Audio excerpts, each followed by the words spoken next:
അതൊക്കെ കണ്ട് കഴിഞ്ഞിട്ട് ഒരു ഉച്ചരായപ്പോഴത്തേക്കും ഞങ്ങൾ മുടി വെട്ടാനിറങ്ങി. എനിക്കും ജോസൂട്ടിക്ക് മുടി വെട്ടാനുണ്ടായി. നല്ല സെറ്റപ്പായിട്ട് ഞങ്ങളുടെ രണ്ടുപേരെയും മുടി വെട്ടി സെറ്റ് ചെയ്ത് തന്നു. അപ്പോൾ തന്നെ ഓടി പിടച്ച് സർവമായ കാണാൻ പോയി. തലേ ദിവസം എടപ്പള്ളി മര്യാദക്ക് കാണാൻ പറ്റാത്തതിൻ്റെ വിഷമത്തിൽ ഞങ്ങൾ അന്ന് രാത്രി തന്നെ പോയി.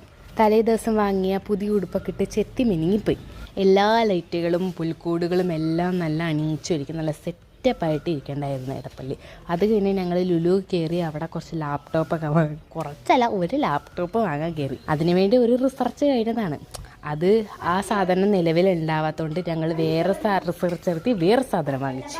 അന്നത്തെ ദിവസം ലാപ്ടോപ്പ് വാങ്ങലൊന്നും നടന്നില്ല. പിറ്റേ ദിവസം ഞങ്ങൾ കയ്യോടെ പോയി രാവിലെ വൈകുന്നേരം ആയപ്പോഴത്തേക്കും നോക്കി വെച്ച സാധനമൊക്കെ പോയി വാങ്ങിച്ച് ഞങ്ങൾ വീട്ടിൽ കൊണ്ടുതരും. അങ്ങനെ കുറേ നാളത്തെ കാത്തിരിപ്പ് ശേഷം എൻ്റെ ഉണ്ണിക്കുട്ടൻ ലാപ്ടോപ്പ് മുതൽ അതിൻ്റെ ചിലവായിട്ട് ഞങ്ങൾ ബാക്കി ക്യാഷിന് മന്തി വാങ്ങിച്ചു വെച്ചു. പിന്നെ എൻ്റെ ബുക്ക് ഭ്രാന്തനായ എൻ്റെ കെട്ടിയവനൊരു ബുക്കും വാങ്ങിച്ചാണ് ഞങ്ങൾ വന്നത്. അത് ഞാനാണ് ഇന്ന് വായിക്കുന്നത്. അപ്പോൾ ബൈ.